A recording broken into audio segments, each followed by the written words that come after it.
दोस्तों, दिवाली का त्योहार जब आता है तो पूरा भारत एक रोशनी में नहा जाता है। लेकिन इस साल की दिवाली पर बॉलीवुड के एक ऐसे अभिनेता ने ऐसा बयान दिया जिसने हर भारतीय के दिल को छू लिया। जी हाँ, बात हो रही है हमारे देशभक्त अभिनेता सनी देओल की। वही सनी देओल जिनकी आवाज सुनकर दुश्मनों के पसीने छूट जाते हैं और जिनके संवाद लोगों के दिलों में आग लगा देते हैं।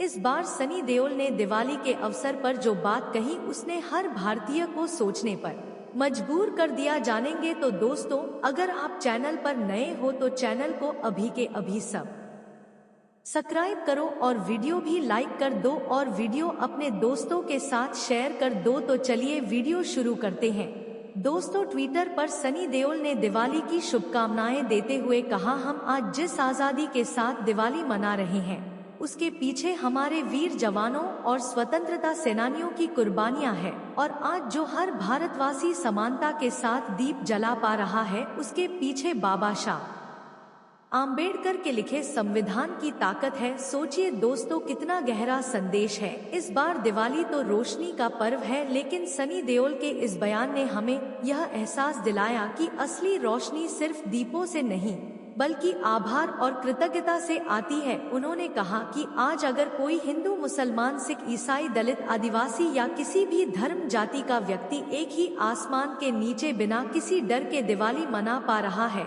तो यह भारत की आत्मा संविधान की देन है। और उस संविधान को रचने वाले महानायक डॉक्टर भीमराव आम्बेडकर थे, जिन्होंने हर नागरिक को समानता, आजादी और भाईचारे का अधिकार दिया। दोस्तों, सनी देओल की यह बातें हर भारतीय के दिल में एक नई रोशनी जगाती है। दिवाली के इस पर्व पर जब हर घर में दिए जले तो याद रखिए उन दिनों की असली हमारे सैनिकों, हमारे स्वतंत्रता सेनानियों और हमारे संविधान निर्माता बाबा साहेब आम्बेडकर की वजह से ही चल रही है। यही असली भारत की दिवाली है, रोशनी की नहीं बल्कि कृतज्ञता और समानता की दिवाली। तो चलिए इस बार जब आप दीप जलाएं तो एक दीप उन लोगों के नाम भी जलाएं जिन्होंने आपको यह आजादी दी है। क्योंकि जैसा सनी देओल ने कहा, जिस देश में संविधान की रोशनी है वहां कभी अंधकार नहीं रह सकता। तो दोस्तों, मैं आपको बता दूं, आज जब पूरा भारत दीपों की रोशनी से जगमगा रहा है, हर घर में खुशियां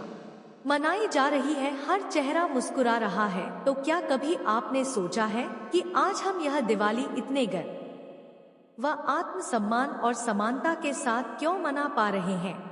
क्या कभी हमने ठहर कर यह सोचा कि इस स्वतंत्र भारत में हर व्यक्ति, चाहे वो किसी भी जाति, धर्म या वर्ग से हो, आज समय इन अधिकारों के साथ इस पर्व का आनंद कैसे उठा पा रहा है? इसका श्रेय अगर किसी को जाता है तो वो है भारत के संविधान निर्माता, मानवता के पुजारी और सामाजिक क्रांति के महानायक डॉक्टर भीमराव रामजी आम्बेडकर। बाबा साहेब आम्बेडकर केवल एक व्यक्ति नहीं थे, वो एक युग थे। वह उस अंधकार का अंत थे जिसने सदियों से समाज को जाति और ऊंच नीच की जंजीरों में बांध रखा था। आज हम बिना किसी भेदभाव के एक साथ दीपक जला रहे हैं, मिठाइयां बांट रहे हैं और एक दूसरे को हैप्पी दिवाली कह रहे हैं। यह सब उसी संविधान की देन है जिसे बाबा साहेब ने अपने फोन पर सीने से गढ़ा था। आज अगर कोई गरीब बच्चा मंदिर में जाकर भगवान के सामने दीप जला सकता है, अगर कोई दलित बच्चा स्कूल में ऊंची जाति के बच्चों के साथ एक ही बेंच पर बैठ सकता है, अगर कोई महिला अपने हक की आवाज उठा सकती है, तो ये सब उस महामानव के कारण संभव हुआ जिसने भारत को सिर्फ आजादी ही नहीं बल्कि समानता की आजादी थी। दोस्तों, कल्पना कीजिए वह भारत कैसा था जब लोग एक दूसरे को छूने से डरते थे, जब किसी की परछाई पर जाने से पानी पवित्र हो जाता था, जब जन्म ही किसी के भाग्य का फैसला कर देता था। उस दौर में एक बालक भीमराव जो महू की मिट्टी में जन्मा था, उसने सपने देखे थे ऐसे भारत के जहां इंसान को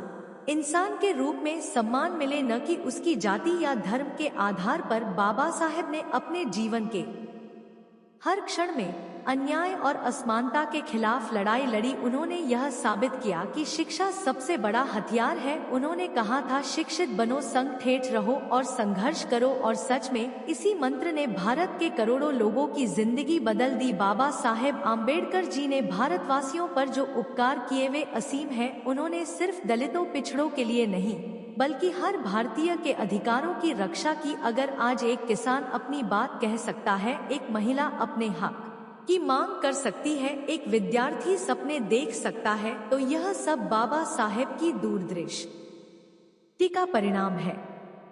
उन्होंने महिलाओं को समान अधिकार दिलाने के लिए संविधान में विशेष प्रावधान जोड़े। उस दौर में जब महिलाएं घर की चारदीवारी तक सीमित थी, उन्होंने उन्हें शिक्षा, रोजगार और संपत्ति में समान हक दिलाया। वे कहते थे, किसी समाज की प्रगति इस बात से मापी जाती है कि वहाँ की महिलाएं कितनी आगे बढ़ी है। आज जब हम भारत की महिलाओं को हर क्षेत्र में आगे बढ़ते देखते हैं, तो उसमें बाबा साहेब की सोच की झलक साफ दिखाई देती है। उन्होंने अंधविश्वास और धर्म के नाम पर होने वाले अन्याय का विरोध किया। उनका मानना था कि धर्म वही सच्चा है जो इंसान को इंसान से जोड़ता है, न कि विभाजित करता है। उन्होंने बौद्ध धर्म को अपनाया क्योंकि उसमें समानता, करुणा और तर्क का भाव था।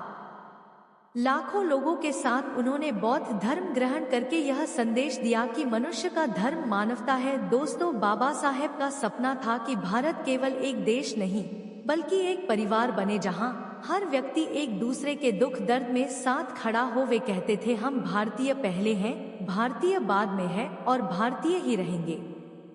यह वाक्य आज भी हर देशवासी के लिए प्रेरणा है। उन्होंने हमें सिखाया कि सच्चा देश प्रेम, जाति या धर्म से ऊपर उठकर मानवता के लिए काम करने में है। उन्होंने भारत को एक ऐसी सोच दी जिसमें हर व्यक्ति की गरिमा सर्वोच्च है। उन्होंने यह दिखाया कि इंसान की असली ताकत उसके विचारों में होती है, न कि उसके जन्म में। बाबा साहेब ने कहा था, मैं उस धर्म को मानता हूँ जो स्वतंत्रता, समानता और भाईचारे की शिक्षा देता है। यही विचार आगे चलकर भारत के सामाजिक ताने बाने की नींव बने। उनके जीवन का हर क्षण संघर्ष का प्रतीक था। उन्होंने गरीबी देखी, भेदभाव झेला, अपमान सहा, लेकिन कभी हार नहीं मानी। उन्होंने अपने जीवन को दूसरों के जीवन को सुधारने में समर्पित कर दिया।